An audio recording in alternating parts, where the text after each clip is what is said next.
इस वीडियो में हम बात करेंगे डिविजिबिलिटी एंड प्राइम्स की, और ये वो टॉपिक है जो कि जीआरई क्वांट में पूछा जाता है। सबसे पहले हम इसके कॉन्सेप्ट्स देखते हैं।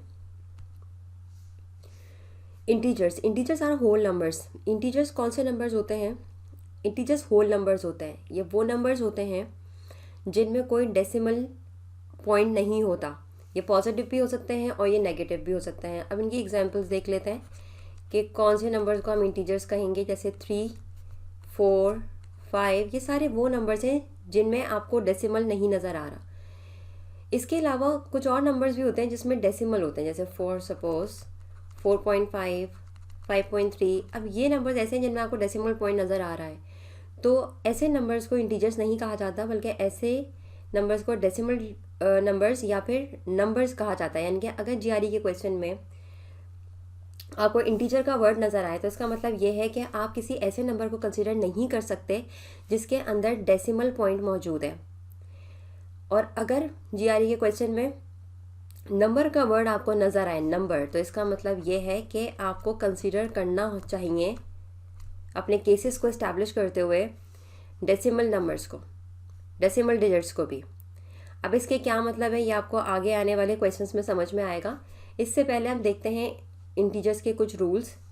ये ऑलरेडी जनरलाइज रूल्स हैं कि अगर एक इंटीजर को आप एक इंटीजर के अंदर ऐड करेंगे तो हमेशा रिजल्ट एक इंटीजर आएगा। ये आपके पास एग्जांपल है 4 + 11 = 15। अगर दो इंटीजर का आप डिफरेंस लेंगे, आंसर आपके पास इंटीजर आएगा। दो इंटीजर नंबर्स को अगर मल्टीप्लाई किया जाएगा तो आंसर इंटीजर आएगा। जैसे 14 × 3 = 42। बिल्कुल इसी तरीके से अगर एक हमारे पास इंटीजर नंबर है, यानी कि एक ऐसा नंबर जिसके अंदर डेसिमल मौजूद नहीं है, उसको अगर हम डिवाइड करते हैं एक ऐसे नंबर से जो कि नॉन डेसिमल डिजिट है, तो वो कम्प्लीटली डिवाइड करे डिवाइडेंड को, तो जो क्वेश्चन यानी कि जो आंसर आएगा आपके पास वो भी एक इंटीजर नंबर होगा। और ऐसी कंडीशन में रिमाइंडर हमारे पास 0 आता है। अगर इस तरह का केस है तो हम इसमें ये कहेंगे कि 18 इज़ कम्प्लीटली डिविजिबल बाय और डिविजिबल बाय 3। इसके क्या मतलब हुए कि 18 को जब हम डिवाइड करेंगे 3 से तो आंसर हमेशा हमारे पास इंटीजर आएगा और रिमाइंडर 0 आएगा, जिसके ये मतलब है कि 18 को 3 कम्प्लीटली डिवाइड कर देगा। इसके अलावा एक और केस होता है, जैसे फॉर सपोज ये मेरे पास एक इंटीजर नंबर है और मैंने एक इंटीजर नंबर से ही इस इंटीजर नंबर को डिवाइड किया। 8 × 1 = 8, लेकिन रिमाइंडर मेरे पास 0 नहीं आया, एक नॉन ज़ीरो नंबर आया। तो इसमें हम ये कहेंगे कि 12 इज़ नॉट डिविजिबल बाय 8, यानी कि 12 जो है वो 8 से मुकम्मल तौर पे डिवाइड नहीं हो सकता। अगर आप डिविजिबल बाय का वर्ड कहीं पर भी देखें क्वेश्चंस के अंदर तो इसका मतलब ये है कि कम्प्लीटली डिविजिबल बाय, यानी कि रिमाइंडर 0 आना चाहिए। कुछ डिविजिबिलिटी के रूल्स होते हैं हमारे पास। जैसे फॉर सपोज अगर कोई नंबर ऐसा है जिसके एंड में 0 आ रहा है, ठीक है, या फिर कोई इवन नंबर है, तो वो 2 से ज़रूर से डिवाइड हो जाएगा। यानी कि आपको उसको अलग से डिवाइड करने की ज़रूरत नहीं पड़ेगी, बस आपने ये दो निशानियाँ देखनी है कि उसका जो लास्ट का डिजिट है वो अगर 0 है या फिर वो एक इवन नंबर है तो वो 2 से डिवाइड हो जाएगा। बिल्कुल इसी तरीके से अगर ये एक कोई बड़ा नंबर मैं ले लूँ, समथिंग लाइक दिस, ठीक है, ऐसे करके, तो इसको आपको कम्प्लीटली डिवाइड करने की ज़रूरत नहीं है। बस आप इसको सिर्फ ये देखें कि इसके लास्ट में क्या है, 0 है, तो ये 2 से कम्प्लीटली डिवाइड होगा। अगर फॉर सपोज एक नंबर है मेरे पास 42, अब ये एक इवन नंबर है, अब आपको इसको डिवाइड करके देखने की ज़रूरत नहीं है 2 से, क्योंकि ये एक इवन नंबर है, ये हमेशा 2 से डिवाइड होगा। अब फॉर सपोज मेरे पास एक नंबर है 33। इस नंबर में 3 की डिविजिबिलिटी देखने के लिए हम ये देखेंगे कि अगर इन दोनों नंबर्स, ये जो नंबर है 33, इसकी जो दोनों डिजिट्स हैं 3 और 3, इनका सम होकर एक ऐसा नंबर आता है जो कि 3 से डिवाइड हो सकता है कम्प्लीटली, तो इसका मतलब ये है कि ये नंबर 3 से कम्प्लीटली डिवाइड हो जाएगा, लाइक 333, ठीक है। अगर हमें इसमें डाउट है कि ये 3 से डिवाइड होगा या नहीं होगा, तो इसकी तमाम डिजिट्स को अलग करके रखें और उसका सम करें।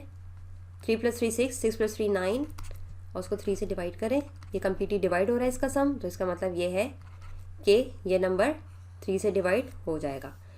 अब 4 की डिविजिबिलिटी देखते हैं। 4 की डिविजिबिलिटी देखने के लिए कोई भी नंबर अगर ऐसा मौजूद है मेरे पास जिसकी लास्ट की 2 डिजिट्स 4 से कम्प्लीटली डिवाइड हो सकती हैं, तो वो नंबर 4 से डिवाइड हो सकता है। अच्छा, इसी तरह का डिविजिबिलिटी रूल 8 का भी है कि अगर 8 के लिए फॉर सपोज ये नंबर है हमारे पास, और अगर इसके लास्ट की जो 2 डिजिट्स हैं वो 8 से अगर डिवाइड हो रही हैं, तो इसका मतलब ये है कि ये पूरा नंबर 8 से डिवाइड हो सकता है। अगर हमें 5 का डिविजिबिलिटी रूल देखना है तो हम ये देखेंगे कि लास्ट में जिस नंबर के या तो 5 हो या फिर 0 हो, तो वो नंबर कम्प्लीटली डिवाइड हो जाएगा 5 से। 6 का जो डिविजिबिलिटी रूल है वो बहुत इंटरेस्टिंग है। अगर कोई नंबर आपके पास ऐसा मौजूद है, गौर से सुनिएगा, अगर कोई नंबर आपके पास ऐसा मौजूद है जो कि 2 से भी डिवाइड हो सकता है, और यानी कि बोथ 2 एंड 3 दोनों से अगर कोई नंबर डिवाइड होगा तो वो 6 से भी लाजमी तौर पे डिवाइड होगा। जैसे यहाँ पर ये 72 है, अभी हमने देखा कि अगर लास्ट में इसके इवन डिजिट है, ठीक है, या फिर 0 है, या फिर अगर इसका जो सम है वो 3 से डिवाइड हो सकता है, तो इसका मतलब ये कि ये नंबर 3 से भी डिवाइड हो सकता है और 2 से भी डिवाइड हो सकता है, तो इसका मतलब ये कि ये 6 से भी डिवाइड हो जाएगा। ठीक है, अगर मेरे पास एक ऐसा नंबर मौजूद है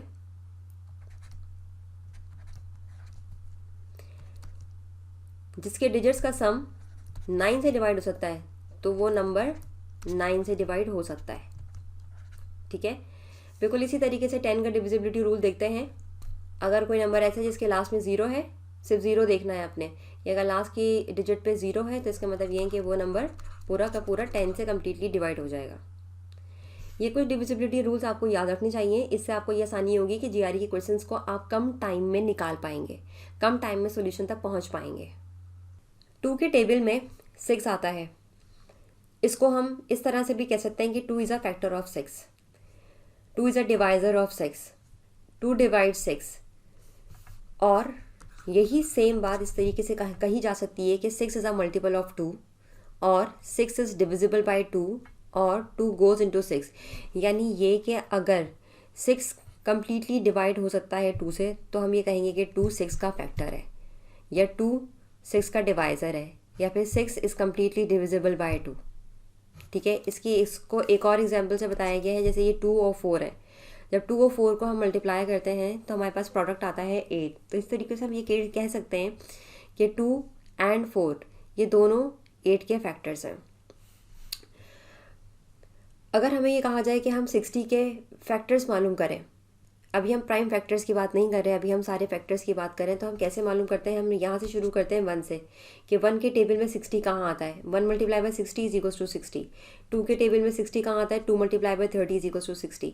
3 के टेबल में 60 कहाँ आता है, 3 multiply by 20 is equals to 60। 4 के टेबल में इसी तरीके से, 5 के टेबल में और 6 के टेबल में। उस वक्त तक हम देखते रहेंगे जब तक कि आपके पास ये नीचे आने वाले नंबर रिपीट ना होने लगे। अब आप 6 के बाद देखें, 6 के बाद 7, 7 के बाद 8 और 8 के बाद 9, इन तीनों नंबर्स के टेबल के अंदर 60 नहीं आता।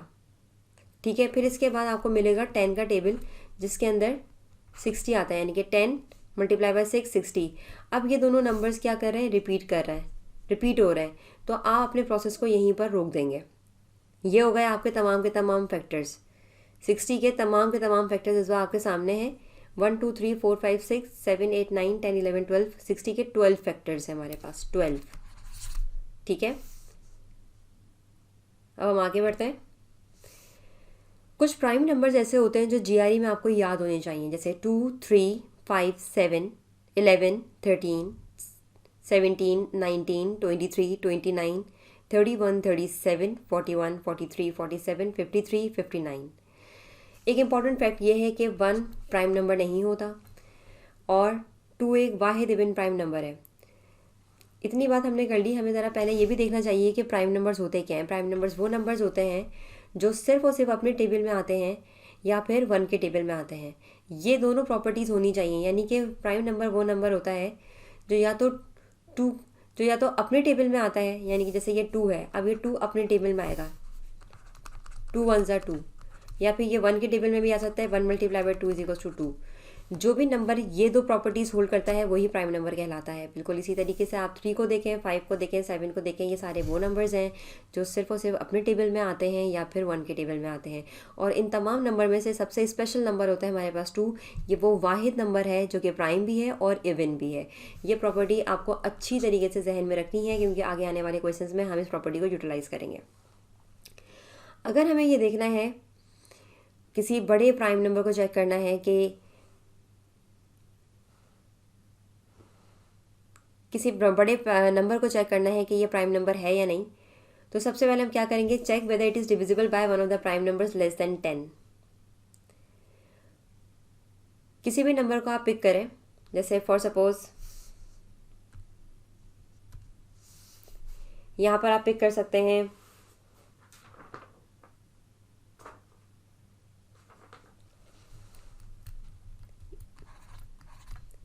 89 को। अब ये देखने के लिए कि whether this number is prime और नॉट, आपने क्या करना है, इसको आप डिवाइड करके देखें 10 से लेस देन प्राइम नंबर से। If a number less than 100 is not divisible by any prime divisor less than 10। अगर ये नंबर 10 से लेस देन, ये है 10 से लेस देन प्राइम नंबर्स, अगर इनमें से किसी से भी डिवाइड नहीं हो रहा तो इसका मतलब ये है कि ये नंबर प्राइम है। अब आप इसको डिवाइड करें 2 से, ये 2 से डिवाइड नहीं होगा ये नंबर। इसको अगर हम डिवाइड करें 3 से तो ये नंबर 3 से भी डिवाइड नहीं होगा। बिल्कुल इसी तरीके से इसको 5 से डिवाइड करके देखें तो ये 5 से भी डिवाइड नहीं होगा। डिवाइड के मतलब होता है कम्प्लीटली डिवाइड, यानी कि रिमाइंडर आपके पास 0 होना चाहिए। 7 से डिवाइड करें, ये 7 से भी डिवाइड नहीं होगा। तो इसके मतलब ये है कि ये नंबर हमारे पास क्या है, ये एक प्राइम नंबर है। कैसे हमने पता लगाया, सबसे पहले हमने 10 से लेस देन जितने भी प्राइम नंबर्स हैं उनको उठाया, उनको उठा के हमने इस नंबर को उनसे डिवाइड किया। जब आंसर हमारे पास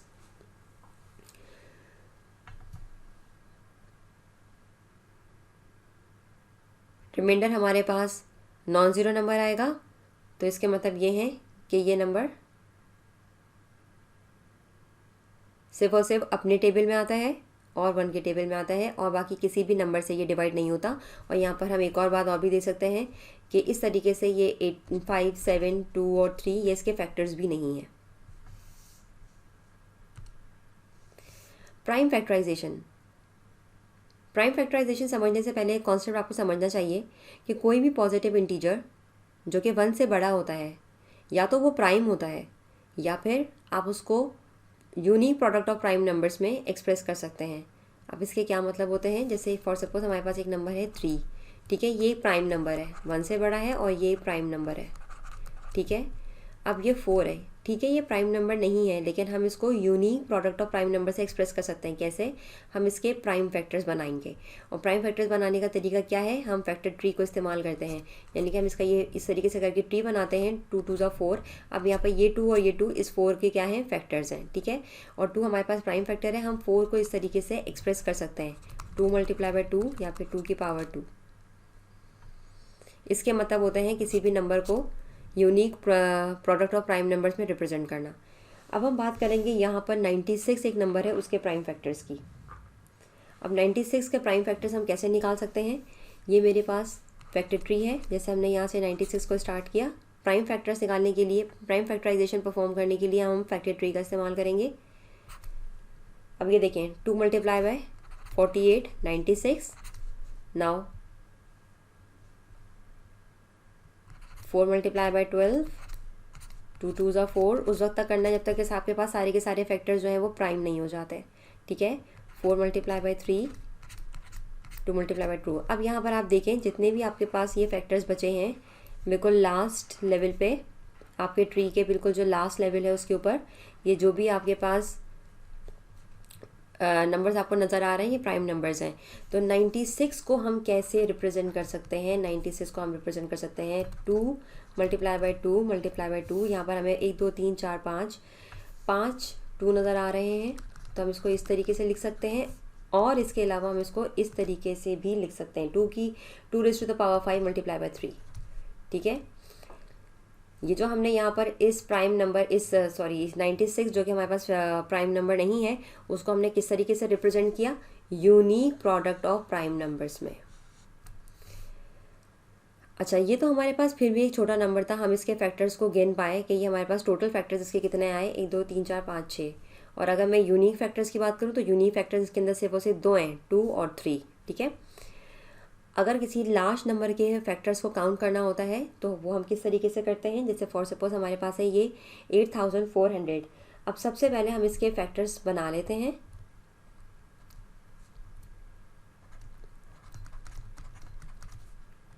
ज़रूरी नहीं है कि आप फैक्टर ट्री का इस्तेमाल करें, कुछ स्टूडेंट्स इतने एफिशिएंट हो जाते हैं कि वो इस तरीके से भी प्राइम फैक्टर्स बना पाते हैं, जैसे मैं इस बार बना रही हूँ।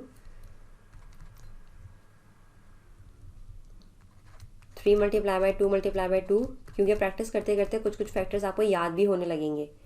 2 multiply by 50, 3 multiply by 2 6, 6 multiply by 2, ये फैक्टर्स बन गए इस 12 के। ये 7 ऑलरेडी आपके पास एक प्राइम नंबर है, इसको मजीद आपको छेड़ने की ज़रूरत नहीं है। ये 100 है। 2 मल्टीप्लाई बाई 50, ये इसके फैक्टर्स हो गए। अब ये 3 मल्टीप्लाई बाई 2 मल्टीप्लाई बाई 2 हम इसी तरीके से कैरी करेंगे, मजीद हम इसको ब्रेक करेंगे। ये 50 है। 2 मल्टीप्लाई बाई 25। आपको ये ख्याल रखना है कि लास्ट तक आपके पास जितने भी नंबर्स आए वो सारे के सारे प्राइम नंबर्स होने चाहिए। 5 मल्टीप्लाई बाई 5। अब यहाँ पर देखें, आपको इस लाइन के अंदर कोई भी ऐसा नंबर नज़र नहीं आएगा जो कि नॉन प्राइम नंबर हो। ठीक है, इसको आप मज़ीद पावर में कन्वर्ट कर लें। यहाँ पर कितने 2 नज़र आ रहे हैं, 1 2 3 4, तो 2 की power 4 multiply by 3 multiply by 5 की पावर 2 और ये मल्टीप्लाई बाई 7।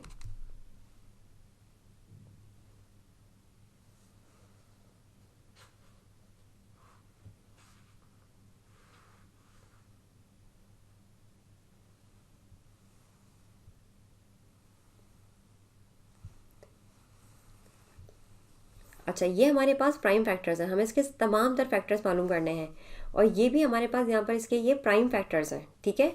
अगर किसी नंबर के हमें सारे फैक्टर्स मालूम करने होते हैं तो हम क्या करते हैं, सबसे पहले प्राइम फैक्टराइजेशन परफॉर्म करके प्राइम फैक्टर्स निकालते हैं। फिर उसके बाद का जो स्टेप है उसमें हम ये करते हैं, नाउ लिस्ट द एक्सपोनेंट्स।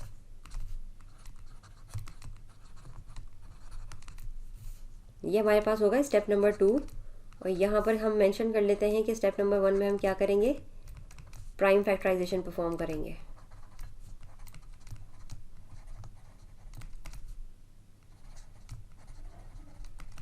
ठीक है। नाउ लिस्ट द एक्सपोनेंट्स, यानी कि ये जो हमारे पास सारे एक्सपोनेंट्स मौजूद हैं इनको हम लिस्ट कर लेंगे, 4 1 2 1। नाउ स्टेप नंबर 3,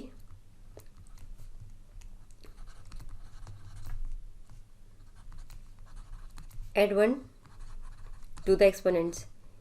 इन एक्सपोनेंट्स में आप 1 को ऐड करें। ये 4 है, ये 1 ऐड करने के बाद 5 हो जाएगा। ये 1 है, ऐड करने के बाद 2 हो जाएगा। ये 2 है, ऐड करने के बाद 3 हो जाएगा। ये 1 है, ऐड करने के बाद 2 हो जाएगा। ठीक है। अब आप इन तमाम को मल्टीप्लाई कर दीजिए। स्क्रीन पे मेरी जगह नहीं है तो मैं इरेज करूँगी।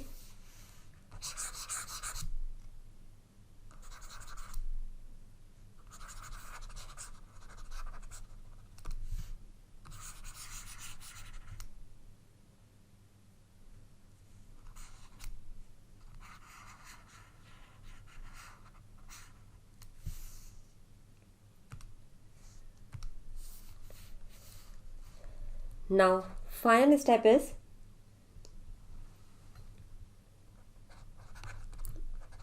step number 4.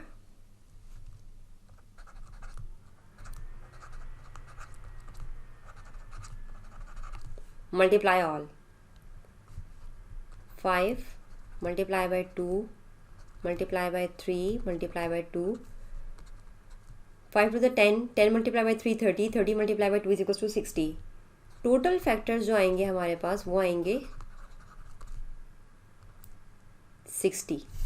8400 के टोटल फैक्टर्स होंगे हमारे पास 60।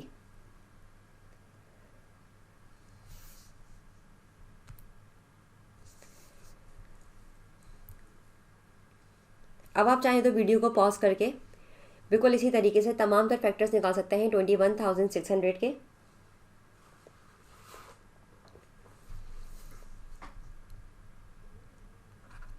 और अगर अभी भी आपका कॉन्सेप्ट क्लियर नहीं है तो आप इसकी भी सोल्यूशन को देख सकते हैं। सबसे पहले हम किस तरीके से निकालेंगे इसकी जो प्राइम फैक्टर्स हैं। 216 मल्टीप्लाई बाय 100, मज़ीद इसको ब्रेक करेंगे 108 मल्टीप्लाई बाय 2 मल्टीप्लाई बाय 50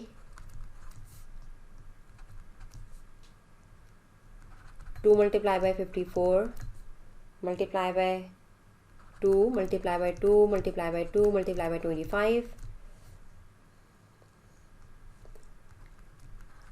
उस वक्त तक आपको इसके फैक्टर्स जनरेट करने हैं जब तक के सारे नंबर्स आपके पास प्राइम नंबर्स ना आ जाएं।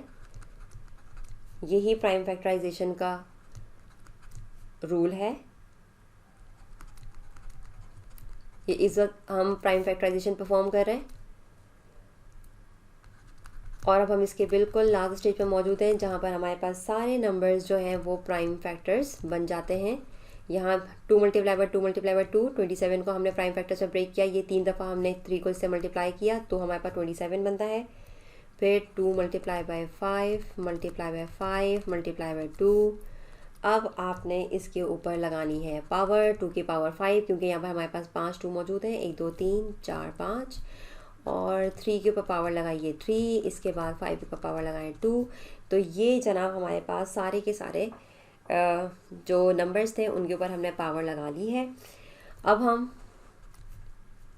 नेक्स्ट स्टेप में जो करते हैं सारे एक्सपोनेंट्स को लिस्ट डाउन करेंगे। ये हमारे पास सारे जो एक्सपोनेंट्स हैं वो लिस्ट डाउन हो गए हैं। अब उसके बाद हम 1 ऐड करेंगे इसके अंदर। ये हमने 1 को ऐड कर लिया, ठीक है। और अब हम इन सबको उठा के मल्टीप्लाई कर देंगे ताकि हमारे पास सारे फैक्टर्स आ जाए, यानी कि तमाम नंबर ऑफ फैक्टर्स आ जाए। 6 multiply by 4 4 multiply by 3 which is equals to 72 factors होंगे हमारे पास इस नंबर के, जो कि है 21,600, ठीक है। अब ये तो इतनी मेहनत की है हमने, इसके बाद हमें क्या करना है, हमें इसी क्वेश्चन नंबर बी को कंसिडर करते हुए और फैक्टर्स निकालने हैं। और फैक्टर्स कैसे निकालेंगे? सबसे पहले प्राइम फैक्टराइजेशन निकालेंगे, जो कि हम ऑलरेडी निकाल चुके हैं। List the exponents of odd prime factors. जो हमारे पास ऑड प्राइम फैक्टर्स हैं, ऑड प्राइम फैक्टर्स, अब आप इसमें देखें ऑड प्राइम फैक्टर्स कौन से हैं। ये हमारे पास इवन प्राइम फैक्टर है, ये है हमारे पास ऑड, ये है हमारे पास ऑड। इसके एक्सपोनेंट्स को आपने लिस्ट आउट करना है, यानी कि 3, 2। क्यों हमने ऐसा किया? क्योंकि इस वक्त हमें ऑड फैक्टर्स की रिक्वायरमेंट है। अब इन दोनों के अंदर हम 1 ऐड कर देंगे 4, 3 और हम इसका प्रोडक्ट ले लेंगे। ये हो गया हमारे पास 4 multiply by 3 is equals to 12, ठीक है जी। अच्छा, considering question number B, find the even factors. अब प्रॉब्लम ये है कि कोई भी डायरेक्ट वे नहीं होता इवन फैक्टर्स को कैलकुलेट करने के लिए, तो हमें क्या करना चाहिए? हमें ये करना चाहिए कि 72 हमारे पास तमाम तर फैक्टर्स हैं, ऑल फैक्टर्स, ठीक है। हमें पता है कि ये जो है ये कॉम्बिनेशन है, ये जो 72 फैक्टर्स हैं ये कॉम्बिनेशन है हमारे पास ऑड प्लस इवन फैक्टर्स का, ठीक है जी। तो अगर हम थोड़ी सी ये होशियारी करें कि हम इस तमाम के तमाम फैक्टर्स में से अपने और फैक्टर्स को माइनस कर दें तो जी हमारे पास इवन फैक्टर्स आ जाएंगे बहुत आसानी से, और वो होंगे हमारे पास 60 इवन फैक्टर्स, ठीक है। और मेरा आप लोगों से क्वेश्चन ये है कि ऐसा क्यों है कि हमारे पास कोई डायरेक्ट वे नहीं है इवन फैक्टर्स को कैलकुलेट करने का। हमें ऐसा क्यों करना पड़ता है कि सबसे पहले हम तमाम तर फैक्टर्स निकालें, फिर उसमें से हम और फैक्टर्स को माइनस करें। आपको क्या लगता है कि ऐसा क्यों है? ऐसा हमारे पास डायरेक्ट वे क्यों नहीं है? प्लीज़ कमेंट सेक्शन में आप ज़रूर से लिख के बताइए कि आप क्या समझते हैं कि ऐसा क्यों नहीं है।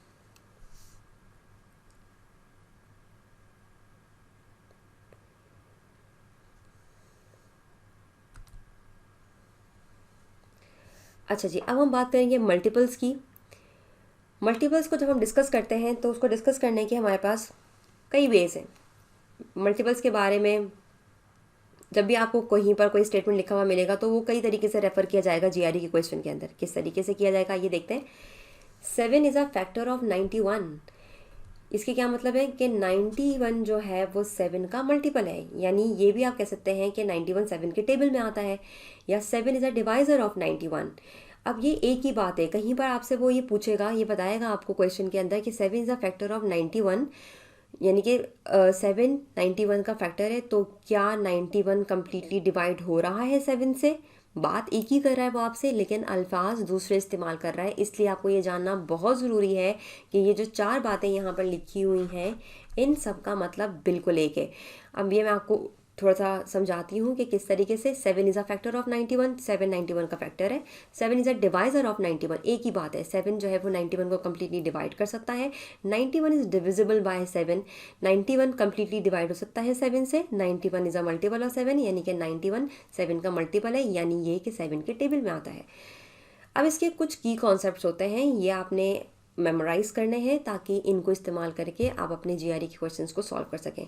की कॉन्सेप्ट 1 कहता है P is a multiple of R, then it must be true that P minus R and P plus R are also multiples of R। ये बहुत इंटरेस्टिंग रूल्स हैं और ये आपको रिफ्रेश सिचुएशंस में या रिफ्रेश कंडीशंस में मिलेंगे जीआरई के क्वेश्चंस के अंदर। अब इसको एक एग्जाम्पल से समझ लेते हैं। 56 इज़ अ मल्टीपल ऑफ 7। अब वो ये कहना चाह रहा है कि अगर एक नंबर किसी दूसरे नंबर का मल्टीपल है, ठीक है, तो उस नंबर को अगर आप उस नंबर से माइनस करेंगे, उस नंबर को 7 को अगर आप 56 में से माइनस करेंगे या फिर दोनों नंबर को ऐड करेंगे, तो जो रिजल्टेंट आएगा इंटरेस्टिंगली वो भी 7 का मल्टीपल होगा। 56 माइनस 7 आप करके देखें आपके पास क्या रिजल्ट आता है।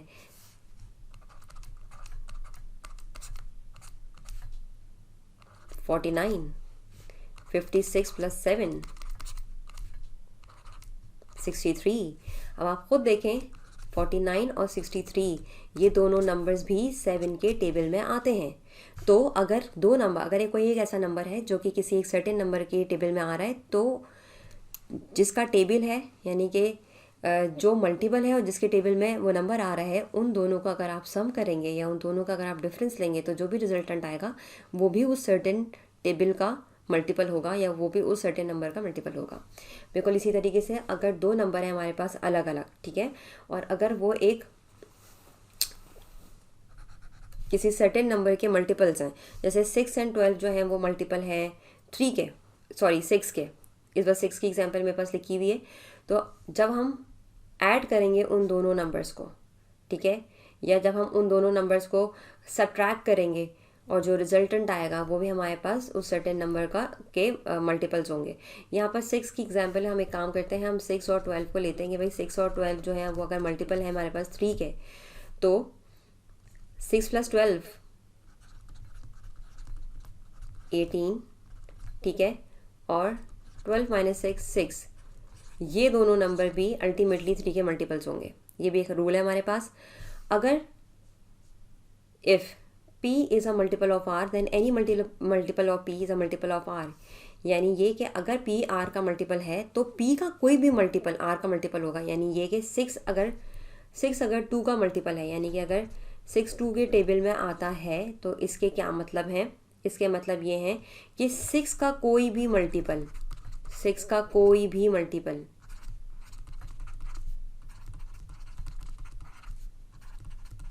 एंड सो ऑन,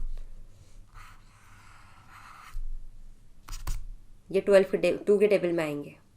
इसके ये मतलब है 6 2 का मल्टीपल है और 6 के जितने भी मल्टीपल्स होंगे वो भी सब 2 के टेबल में आएंगे। अब आप देख सकते हैं 2 3 6, 2 6 12, 2 9 18, 2 12 24, ये मतलब है इसके।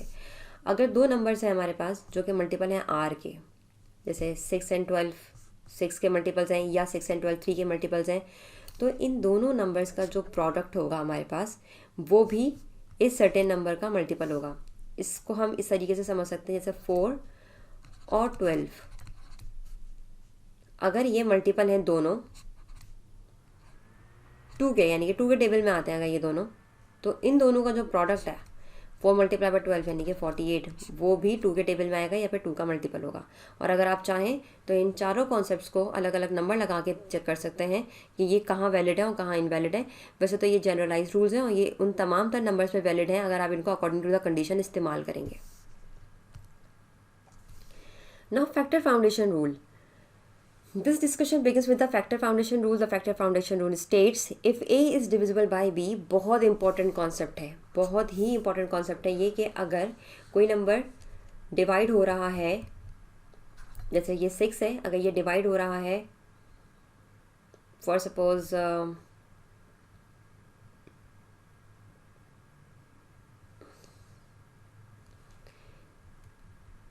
6 की नहीं, फॉर सपोज 18 की एग्जांपल ले लेते हैं। अगर 18 है, 18 डिवाइड हो रहा है 6 से, ठीक है, और 6 डिवाइड हो रहा है 3 से, ठीक है, तो अल्टीमेटली 18 भी डिवाइड होगा 3 से। एक और एग्जांपल यहाँ पर दी हुई है, अगर 12 डिवाइड हो रहा है 6 से, ठीक है, और 6 डिवाइड होता है 3 से, तो 12 अल्टीमेटली 3 से डिवाइड होगा। यानी ये अगर ए डिवाइड हो रहा है बी से, बी डिवाइड हो रहा है सी से, तो ए सी से डिवाइड होगा, ठीक है।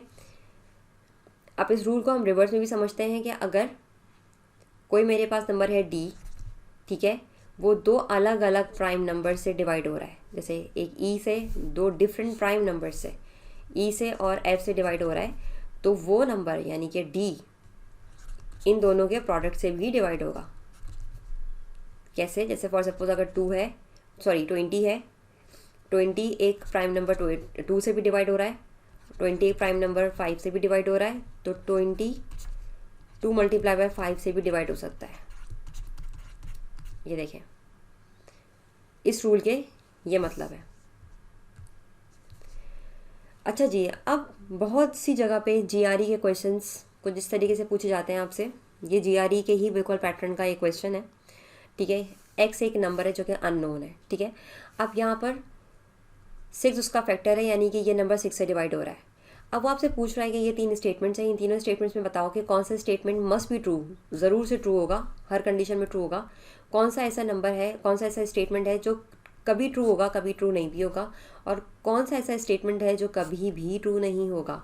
कुड बी के केस में कभी आपके पास कंडीशन वैलिड आएगी, कभी कंडीशन वैलिड नहीं आएगी। कैन नॉट बी ट्रू के केस में आपके पास कंडीशन कभी भी वैलिड नहीं आएगी, और मस्ट बी ट्रू के केस में हमेशा कंडीशन आपके पास वैलिड रहेगी। तो उसने आपको क्वेश्चन में ये दे दिया है कि एक एक्स एक नंबर है जो कि अननोन है और वो डिवाइड हो रहा है 6 से, और अब आपने बताना है कि क्या ये नंबर एक्स 3 से डिवाइड होगा। जैसे कि अभी हमने फैक्टर फाउंडेशन रूल में देखा, 3 से डिविजिबिलिटी चेक करने के लिए हम ये देखेंगे कि एक नंबर है, कोई भी एक्स, हम नहीं मालूम कि ये कौन सा नंबर है, ठीक है। एक्स एक नंबर है जो कि 6 से डिवाइड हो रहा है, 6 हमें मालूम है कि 3 से डिवाइड होता है, तो फैक्टर फाउंडेशन रूल के तहत एक्स अल्टीमेटली 3 से डिवाइड होगा ही होगा, यानी कि this is something must be true, ठीक है। अगर कोई नंबर ऐसा है, फॉर सपोज एक्स है, वो कोई नंबर ऐसा है जो कि 6 से डिवाइड हो रहा है, तो हमने अभी डिविजिबिलिटी रूल में देखा कि कोई भी नंबर जब 6 से डिवाइड होता है तो लाजमी तौर पे वो 2 और 3 दोनों से डिवाइड होता है।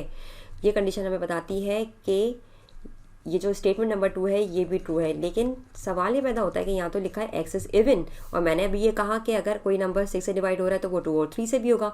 तो इससे ये कैसे पता चलता है कि वो नंबर इवन है? वो इसलिए क्योंकि 2 से डिवाइड होने वाला हर नंबर इवन होता है, इसलिए हम ये कहेंगे कि ये स्टेटमेंट नंबर 2 है, ये मस्ट बी ट्रू है। अब सबसे इंटरेस्टिंग कंडीशन हमारे पास आती है जब हमसे ये पूछा जाता है कि क्या एक्स 12 से डिवाइड हो सकता है। तो उसके लिए आपने क्या करना है? उसके लिए आपने निकालने हैं सबसे पहले जनाब 6 के प्राइम फैक्टर्स, 2 3 6, ठीक है। और ये हमारे पास x से डिवाइड हो रहा है, हमें नहीं मालूम कि यहाँ पर क्या नंबर आ सकता है, यहाँ पर कोई भी नंबर आ सकता है हमारे पास, ठीक है। अब हम चलते हैं 12 की तरफ, 12 के प्राइम फैक्टर्स निकालते हैं। 2 6 12, 2 3 6। अब 12 एक ऐसा नंबर है हमारे पास जिसको अगर हम एक्सप्रेस करने जाएं प्राइम फैक्टर्स के तौर पे तो कुछ इस तरीके से एक्सप्रेस करेंगे जिसमें 2 2 होंगे और एक 1 होगा, ठीक है। अब एक कंडीशन आपने हमेशा जहन में रखनी है, वो ये पूछ रहा है कि x इज डिविजिबल बाय 12, यानी ये कि क्या x 12 से डिवाइड होता है कम्प्लीटली।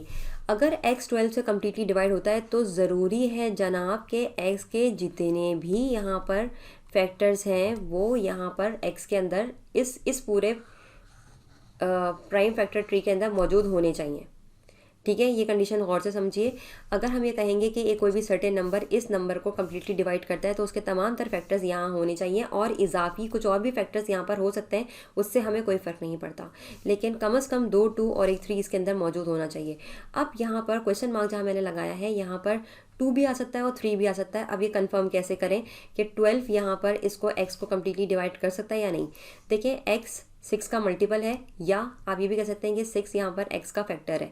यही मैं यहाँ पर लिख देती हूँ कि यहाँ पर ये जो फैक्टर ट्री है ये क्या शो कर रहा है कि x is a multiple of 6। ये हम कह सकते हैं, या हम ये भी कह सकते हैं कि 6 is a factor of x। ठीक है जी। अब x is a multiple of 6 यानी कि 6 के टेबल में x को आना चाहिए। ठीक है, इसके ये मतलब है। ये आपने 3 नंबर यहाँ पर लिख लिए। अब ये देखने के लिए कि वेदर ये नंबर जो है वो 12 से डिवाइड हो या नहीं, आप इन तमाम नंबर्स को 12 से डिवाइड करें। यहाँ पर आपके पास नॉन इंटीजर नंबर आ रहा है, इसके मतलब ये है कि ये 12 6 को कम्प्लीटली डिवाइड नहीं कर रहा। 12 डिवाइडेड बाई 12 आंसर क्या आएगा आपके पास क्वेश्चन में 1। ये एक इंटीजर नंबर है, तो इसका मतलब ये है कि 12 यहाँ पर कम्प्लीटली डिवाइड कर रहा है, यहाँ पर 12 कम्प्लीटली डिवाइड नहीं करेगा। तो इसके मतलब ये है कि कहीं पर कंडीशन वैलिड है और कहीं पर कंडीशन वैलिड नहीं है। तो हम यहाँ पर पार्ट 3 में लिखेंगे could be true, could be true. ठीक है, और कोई भी स्टेटमेंट ऐसा नहीं है जिसमें हम ये कह सकें कि it can not be true. Now consider this question which has an additional twist.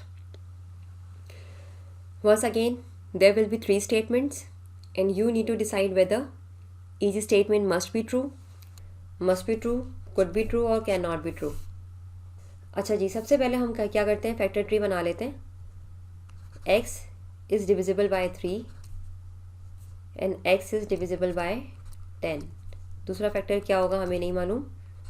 ठीक है, और इसको मज़ीद आसान करने के लिए इन दोनों फैक्टर ट्रीज़ को हम कंबाइन कर लेते हैं इस तरीके से, और इनके प्राइम फैक्टर्स निकाल लेते हैं। ये हमने इसके प्राइम फैक्टर्स निकाले, इसके जो प्राइम फैक्टर्स आए वो हमारे पास आए 3, 2 एंड 5। ठीक है, अब सबसे पहले हमने क्या मालूम करना है कि क्या x 2 से डिवाइड हो सकता है। अब यहाँ पर आप देखें x यहाँ पर 10 से डिवाइड हो रहा है। ठीक है, ये नज़र आ रहा है आपको कि x यहाँ पर 10 से डिवाइड हो रहा है। 10 यहाँ पर x का फैक्टर है, 10 2 से डिवाइड होता है, तो इसके मतलब क्या है, अल्टीमेटली x जो है वो 2 से डिवाइड हो सकता है according to the factor foundation rule. अच्छा जी, अब x 15 से डिवाइड हो सकता है या नहीं हो सकता। सबसे पहले 15 का फैक्टर ट्री बनाएं और देखें कि उसके अंदर कौन कौन से प्राइम फैक्टर्स आ रहे हैं, 5 और 3। अगर इसके अंदर जो प्राइम फैक्टर्स आ रहे हैं वो आपके इस x के फैक्टर ट्री के अंदर मौजूद हैं दोनों, तो इसका मतलब ये है कि 15 जो है वो x से डिवाइड हो जाएगा, यानी कि this is must be true and this is also must be true. अब बात करते हैं 45 की। 45 का भी फैक्टर ट्री बना लेते हैं। 5 मल्टीप्लाई बाय 9, 3 3 9। अब देखें यहाँ पर एक 5 है, एक 3 है और एक 3 है, सही है। और यहाँ पर हमारे पास एक 5 है और एक 3 है। माइट बी पॉसिबल कि यहाँ पर इस x में अंदर एक और फैक्टर जनरेट हो जाए, एक और प्राइम फैक्टर हो जाए आपके पास जनरेट, जो कि आपके पास 3 हो या 2 हो, हमें नहीं मालूम। ठीक है, यानी कि ये जो आपके पास फैक्टर ट्री है ये इसकी शक्ल कुछ इस तरह की है।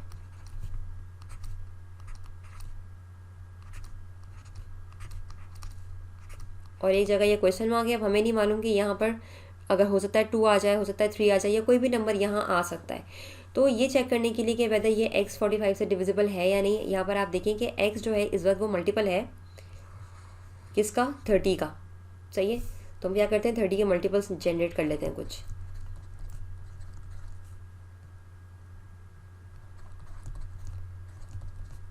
Sixty 30 multiply by 3 equals to 90। ठीक है, अब आप इसको 45 से डिवाइड करके देखें। नॉट एन इंटीजर, क्योंकि यहाँ पर नॉन ज़ीरो रिमाइंडर आएगा आपके पास। आप इसको 45 से डिवाइड करें 60 को। जब आप 60 को 45 से डिवाइड करेंगे 3 3 9 3 4 12, 4/3 आपके पास आंसर आ रहा है, तो ये भी नॉट इंटीजर। 90 को जब आप 45 से डिवाइड करेंगे 45 1 45, 45 2 90, तो यहाँ पर आपके पास जो क्वेश्चन आ रहा है वो इंटीजर आ रहा है। तो कहीं पर कंडीशन वैलिड हो रही है और कहीं पर कंडीशन वैलिड नहीं हो रही, तो इस हिसाब से इसका जो आंसर होगा वो होगा कुड बी ट्रू, यानी कि ये कहीं पर डिवाइड कर रहा है x को और कहीं पर ये डिवाइड नहीं भी कर रहा। एक दफ़ा फिर से रिव्यू कर लेते हैं कि इस क्वेश्चन में हमने ये क्या किया है। 45 की डिविजिबिलिटी चेक करने के लिए सबसे पहले हमने 45 का फैक्टर ट्री बनाया। इसके अंदर जो फैक्टर्स आ रहे थे उसमें एक हमारे पास इजाफी 3 था जो कि यहाँ मौजूद नहीं था। ये चेक करने के लिए कि यहाँ क्या यहाँ पर 3 आ सकता है या नहीं आ सकता, या 3 के अलावा कोई और नंबर भी आ सकता है या नहीं आ सकता, हमने 30 के मल्टीपल्स लिए। 30 के मल्टीपल्स क्यों लिए? क्योंकि यहाँ पर x हमारे पास 30 का मल्टीपल है, ठीक है। वो नंबर निकाला, यानी कि ये जो x है ये हमारे पास 30 भी हो सकता है, 60 भी हो सकता है, 90 भी हो सकता है। अगर x यहाँ पर 30 होगा तो ये 45 से डिवाइड नहीं होगा। अगर x यहाँ पर हमारे पास 60 होगा तो ये भी 45 से डिवाइड नहीं होगा। और अगर x हमारे पास 90 होगा तो ये डिवाइड हो जाएगा। तो इस तरह से यहाँ पर कभी हमारे पास x डिवाइड हो रहा है 45 से और कभी नहीं हो रहा, तो इस कंडीशन में ये स्टेटमेंट कुड बी ट्रू पे जाएगा कि ये ट्रू हो भी सकता है और नहीं भी हो सकता। अच्छा जी, अब हम नेक्स्ट क्वेश्चन देखते हैं। नेक्स्ट क्वेश्चन में भी हमें यही बताना है कि ये कौन सा स्टेटमेंट जो है वो मस्ट बी ट्रू है, कौन सा कुड बी ट्रू है और कौन सा ट्रू नहीं है। x डिवाइड हो रहा है हमारे पास 28 से और 15 से। अब हम यहाँ पर इसके प्राइम फैक्टर्स जनरेट कर लेते हैं। ये हमारे पास इसके प्राइम फैक्टर्स आ चुके हैं 2, 2, 7, 5 एंड 3। अगेन अब हमें ये देखना है कि क्या x 14 से डिवाइड हो सकता है। यहाँ पर x आपके पास 28 से डिवाइड हो रहा है, ठीक है। x हमारे पास 28 से डिवाइड हो रहा है, तो और 28 जो है वो हमारे पास 14 से डिवाइड हो सकता है। तो यहाँ पर अल्टीमेटली x भी 14 से डिवाइड हो सकता है फैक्टर फाउंडेशन रूल के तहत, ठीक है जी। अच्छा, अब हम 20 का फैक्टर ट्री बना लेते हैं। ये हमारे पास 20, तो ये अच्छा इस तरीके से ये हमारे पास हो गया मस्ट बी ट्रू, ठीक है। x इज़ डिविजिबल बाय 20, यहाँ पर हम 20 का बनाते हैं फैक्टर ट्री। ये हमारे पास बन गया कुछ इस तरीके से इसका फैक्टर ट्री, ठीक है। होपफुली अब तक आपको भी कुछ कुछ फैक्टर्स याद होने लगे होंगे कि जब भी 10 आता है तो 10 के जो फैक्टर बनते हैं प्राइम फैक्टर्स वो 2 और 5 बनते हैं हमारे पास। तो ये हमारे पास इसका फैक्टर ट्री है। फैक्टर ट्री के अंदर 2, 2 और एक 5 है। तो हम देखते हैं कि क्या यहाँ हमारे पास 2, 2 और एक 5 मिल रहा है हमें। हाँ जी, बिल्कुल मिल रहा है। तो इसका मतलब ये है कि 20 से ये x डिवाइड हो सकता है, बिल्कुल हो सकता है, इट मस्ट बी ट्रू। अब हम बात करते हैं 24 की। तो 24 का भी आपने क्या करना है जी, फैक्टर ट्री बनाना है। 4 6 24, 2 2 4 एंड 2 3 6। अब यहाँ पर 3 2 और एक 3 है हमारे पास। तो यहाँ पर हमारे पास एक 2 मिसिंग है और हमें नहीं पता कि उस एक जगह पे मतलब एक ट्रू हमारे पास आ सकता है या नहीं आ सकता, या अगर कोई और नंबर हमारे पास यहाँ पर आएगा 2 के अलावा। तो अब हम क्या करेंगे कि ये जो x है ये मल्टीपल है हमारे पास 28 और 15 का। तो 28 और 15 को जल्दी से मल्टीप्लाई कर लेते हैं कि 28 मल्टीप्लाई बाय 15 क्या आएगा हमारे पास। ये आएगा आपके पास 420। तो 420 के मल्टीपल्स निकाल लेते हैं। 420 के मल्टीपल्स आपके पास कुछ ही मल्टीपल्स आपने जनरेट करने हैं, ज़्यादा मल्टीपल्स आपने जनरेट नहीं करने हैं। अच्छा, इसका एक और भी शॉर्टकट रूल है, इसको आप इस तरीके से भी कर सकते हैं। जैसे 420 मल्टीप्लाई बाई 3 पूरा मल्टीप्लाई करने की ज़रूरत नहीं है आपको, डायरेक्ट आप यूँ कर रख के 24 से डिवाइड कर लें, ठीक है। क्योंकि हमें इन नंबर्स को भी आगे 24 से डिवाइड करके चेक करना पड़ेगा कि कौन सा नंबर जो है वो इंटीजर यील्ड कर रहा है, कौन सा नहीं कर रहा है। ये आपके पास नॉन इंटीजर नंबर क्वेश्चन में जनरेट करेगा। यहाँ से आपके पास जो नंबर आएगा 840 को 25 से डिवाइड करने के बाद वो एक इंटीजर क्वोशंट आएगा जो कि होगा 35 और रिमाइंडर आपके पास 0 आएगा। तो इसका मतलब ये कि ये आपके पास कम्प्लीटली डिवाइड कर जाएगा, ये डिवाइड कर जाएगा और ये डिवाइड नहीं करेगा। तो बस ये दो कंडीशंस बहुत हैं ये देखने के लिए कि वेदर ये 24 जो है वो मस्ट बी ट्रू है या फिर कुड बी ट्रू है या कैन नॉट बी ट्रू है। देखिए, अगर ये कैन नॉट बी ट्रू होता तो ये जो दोनों नंबर्स अगर आपने जो रखे थे उसमें से दोनों में से कोई भी एक नंबर ऐसा नहीं होता जिसमें 24 डिवाइड करता। लेकिन यहाँ पर आपने देख लिया कि एक कंडीशन में वो डिवाइड कर रहा है और एक में नहीं कर रहा, तो आप बहुत आराम से यहाँ पर लिख सकते हैं कि ये कुड बी ट्रू की कंडीशन है। अब हम नेक्स्ट टॉपिक को देखते हैं और नेक्स्ट टॉपिक है हमारे पास रिमाइंडर। रिमाइंडर्स को समझने से पहले एक चीज़ आपने याद रखनी है कि जो नंबर अंदर की तरफ मौजूद होता है ये डिवीजन बॉक्स के, उसको हम डिवाइडेंड कहते हैं, और जो नंबर बाहर मौजूद होता है उसको हम डिवाइज़र कहते हैं, ठीक है जी। अगर हमारे पास डिविडेंड इंटीजर नंबर है, डिवाइज़र भी इंटीजर नंबर है और आप उसको डिवाइड कर रहे हो और कोशेंट अगर आपके पास यहाँ पर ये जो कोशेंट है ये अगर आपके पास इंटीजर नंबर आता है और कोई पोर्शन रिमाइंडर आता है तो इसका मतलब ये है कि ये जो डिविडेंड है ये इस डिवाइज़र से कम्प्लीटली डिवाइड नहीं हो सकता। इसी चीज़ को लिखने का एक तरीक़ेकार ये भी है। यहाँ पर हम कुछ नंबर्स लेके समझ लेते हैं। जैसे फॉर सपोज मेरे पास एक नंबर है 24, मैं 5 से उसे डिवाइड कर रही हूँ, ये मेरे पास डिविडेंड है, ये मेरे पास डिवाइज़र है, 5 4 20 और मेरे पास रिमाइंडर आता है 4। तो इसी चीज़ को हम किस तरीके से लिख सकते हैं, ये क्वेश्चन है, क्वेश्चन को आप यहाँ लिखें, बीच में एडिशन का साइन बनाएं और बिल्कुल इसी तरीके से यहाँ पर आप रखें अपना रिमाइंडर यानी कि 4 डिवाइडेड बाई 5। तो ये हो जाएगा आपका क्वेश्चन, ये हो जाएगा आपका रिमाइंडर और ये हो जाएगा आपका डिवाइज़र। ठीक है, इसी पूरी इक्वेशन को आप इस तरीके से एल्जेब्रिकली ट्रांसलेट कर सकते हैं। ठीक है, अगर आपने डिविडेंड मालूम करना है, अगर आपको फॉर सपोज क्वेश्चन के अंदर रिमाइंडर गिवन है, डिवाइज़र मौजूद है और क्वेश्चन दिया हुआ है, तो आप एक्स को कैसे मालूम करेंगे, जो कि इस वक्त यहाँ पर आपके पास डिविडेंड है। ठीक है, उसको आप इस इक्वेशन से मालूम कर सकते हैं। आपने कुछ भी नहीं करना, जस्ट इस इक्वेशन के अंदर ये जो आपके पास इक्वेशन है X over N is equals to Q plus R over N, इसमें आपने एक्स को सब्जेक्ट बना देना है। ठीक है, यानी कि एक्स को आपने एक्स की वैल्यू निकाल लेनी है एक तरह से इसके अंदर। और वो कैसे निकालेंगे, यहाँ पर ये जो कैपिटल एन है ये इस एक्स से डिवाइड हो रहा है, यहाँ पर जाके मल्टीप्लाई हो जाएगा और फिर आपके पास कुछ इस तरह की सूरत हाल आ जाएगी। ठीक है, एक और बहुत इंपॉर्टेंट कॉन्सेप्ट समझ लेते हैं कि जब भी हम किसी नंबर को डिवाइड करते हैं, जैसे फॉर सपोज मेरे पास एक नंबर है 7, ठीक है, उसको मैं डिवाइड कर रही हूँ 8 से, तो मेरे पास जो रिमाइंडर्स आएंगे, जो रिमाइंडर्स की जो मेरे पास रेंज होगी, ये जो रिमाइंडर्स आएंगे मेरे पास, इनकी जो रेंज होगी वो होगी 0 से लेके 7 तक। या अगर आपको ये एग्जांपल थोड़ी सी कंफ्यूजिंग लग रही है तो यहाँ पर हम देख लेते हैं। फॉर सपोज मेरे पास एक नंबर है 43, इसको मैं 8 से डिवाइड करूँ तो जिस रिमाइंडर्स आप निकाल के देखें आपके पास रिमाइंडर आएंगे 0 से लेके 7 तक। ठीक है, अच्छा एक और इम्पॉर्टेंट कॉन्सेप्ट हम इसके अंदर देख लेते हैं। अगर फॉर सपोज यहाँ पर एक नंबर लिखा हुआ है 6 और ये है 8, इसको डिवाइड करा है तो 8 0 0 आप करते हैं तो आपके पास रिमाइंडर आता है यहाँ पर 6। और इस तरह से किसी भी नंबर के लिए हमारे पास जो रेंज होती है पॉसिबल रिमाइंडर्स की वो होती है 0 से लेकर n-1 और इस तरह से n पॉसिबल रिमाइंडर्स आपके पास आ सकते हैं, n पॉसिबल रिमाइंडर्स। ठीक है, जैसे फॉर सपोज अगर 7 जो है वो हम डिवाइड करें 8 से, 7 को अगर हमने डिवाइड किया 8 से, तो जो पॉसिबल रेंज होगी यहाँ पर हमारे पास,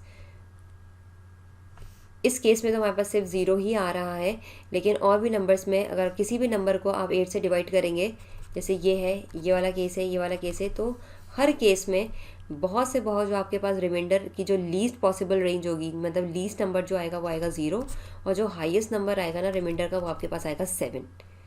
ठीक है, अब इसी कॉन्सेप्ट पे बेस करते हुए हम इस क्वेश्चन को देखते हैं। तो उससे पहले एक और भी कॉन्सेप्ट देख लेते हैं। Negative remainders are not possible, not are remainders equal to larger than n। यही बात अभी हमने डिस्कस की कि रिमाइंडर आपका 8 से बड़ा नहीं हो सकता अगर आप 8 से डिवाइड करें किसी नंबर को, और नेगेटिव रिमाइंडर्स पॉसिबल नहीं होते। अब देखिए यहाँ लिखा हुआ है कि a b को डिवाइड कर रहा है और एक रिमाइंडर जनरेट हो रहा है, यानी कि रिमाइंडर यील्ड हो रहा है 3 का। ठीक है, रिमाइंडर यील्ड हो रहा है 3 का, ना आपको डिविडेंड के बारे में पता है ना आपको डिवाइज़र के बारे में पता है। बिल्कुल इसी तरीके से c डिवाइड कर रहा है d को और जो रिमाइंडर आ रहा है आपके पास वो आ रहा है 4। बताना आपने ये है कि स्मॉलेस्ट पॉसिबल वैल्यू क्या है b प्लस डी की, यानी कि जब b को आप d में ऐड करें तो आपके पास जो लीस्ट पॉसिबल वैल्यू है वो क्या आ सकती है। सबसे पहले तो आपने ये समझना है कि अगर b a को डिवाइड कर रहा है तो रिमाइंडर अगर 3 आ रहा है, रिमाइंडर अगर 3 आ रहा है तो 3 से बड़ा नंबर जो होगा लीस्ट नंबर वो 4 होगा, यानी कि b ज़्यादा से ज़्यादा 4 हो सकता है आपके पास, क्योंकि रिमाइंडर 3 से बड़ा नहीं आ सकता। ठीक है, और 3 से बड़ा जो नंबर है आपके पास लीस्ट पॉसिबल नंबर b का वो 4 हो सकता है। ठीक है, बिल्कुल इसी तरीके से अगर c डिवाइड हो रहा है d से और रिमाइंडर 4 है तो 4 से बड़ा तो रिमाइंडर कब नहीं हो सकता, जब आपके पास डिवाइज़र जो है वो 5 हो। ठीक है, यानी कि लीस्ट पॉसिबल नंबर जो बड़ा है 4 से वो है हमारे पास 5। तो यहाँ पर हमने d की जगह पे 5 रखा और 4 + 5 ये हमारे पास आंसर आ गया 9। तो ये स्मॉलेस्ट पॉसिबल वैल्यू है b + d की। GRE के टॉपिक्स रिमाइंडर का एक बहुत इंपॉर्टेंट कॉन्सेप्ट हम देखते हैं कि किस तरह के क्वेश्चंस हैं जो कि GRE में सबसे ज़्यादा आते हैं। तो जैसे फॉर सपोज क्वेश्चन आपसे ये पूछा जा सकता है GRE में कि अगर x को डिवाइड किया जाए 9 से और रिमाइंडर आए आपके पास 4, और अगर y को डिवाइड किया जाए 9 से और रिमाइंडर आए आपके पास 3, तो ये बताएं कि x प्लस वाई का रिमाइंडर क्या होगा अगर उसे भी 9 से डिवाइड किया जाए। तो सबसे पहले आपने क्या करना है कि ये जो आपके पास 9 divide by X and remainder 4, इसको आपने इक्वेशन इसकी बनानी है x ओवर n is equals to quotient plus r over n। इस इक्वेशन में आपने इसको कन्वर्ट करना है, जहाँ पर x क्या होगा आपके पास, x होगा आपके पास डिविडेंड, n होगा आपके पास डिवाइज़र, यहाँ पर लिख भी लेते हैं हम, ये होगा हमारे पास डिवाइज़र, ये होगा हमारे पास डिविडेंड, और q quotient and r remainder. तो किस तरह की इक्वेशन बनेगी हमारे पास, x over 9 is equals to q plus 4 over 9। ठीक है, क्योंकि क्वेश्चन हमें नहीं मालूम, ये हमारी एक इक्वेशन बनी। ठीक है, for x y divided by 9 is equals to q plus 3 over 9, ये हमारे पास है इक्वेशन नंबर 2। अब हमें ऐड करना है x और y को, तो यहाँ से हम सबसे पहले x की वैल्यू निकाल लेते हैं। ये हमारे पास हो जाएगी x की वैल्यू 9q प्लस 4, और यहाँ पर हम y की वैल्यू निकाल लेते हैं, दिस इज़ 9q प्लस 3, और x प्लस वाई के लिए दोनों को आप ऐड कर दीजिए, 9q plus 4 plus 9q dash plus 3।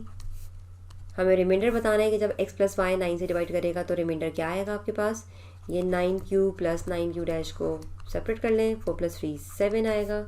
ठीक है जी, 9 को कॉमन निकाल लें, q plus q dash plus 7। अब ये जो हमारे पास नंबर आया है, ये है हमारे पास रिमाइंडर। ठीक है, ये है हमारे पास रिमाइंडर। जब x प्लस वाई को हम डिवाइड करेंगे 9 से तो 7 हमारे पास रिमाइंडर होगा।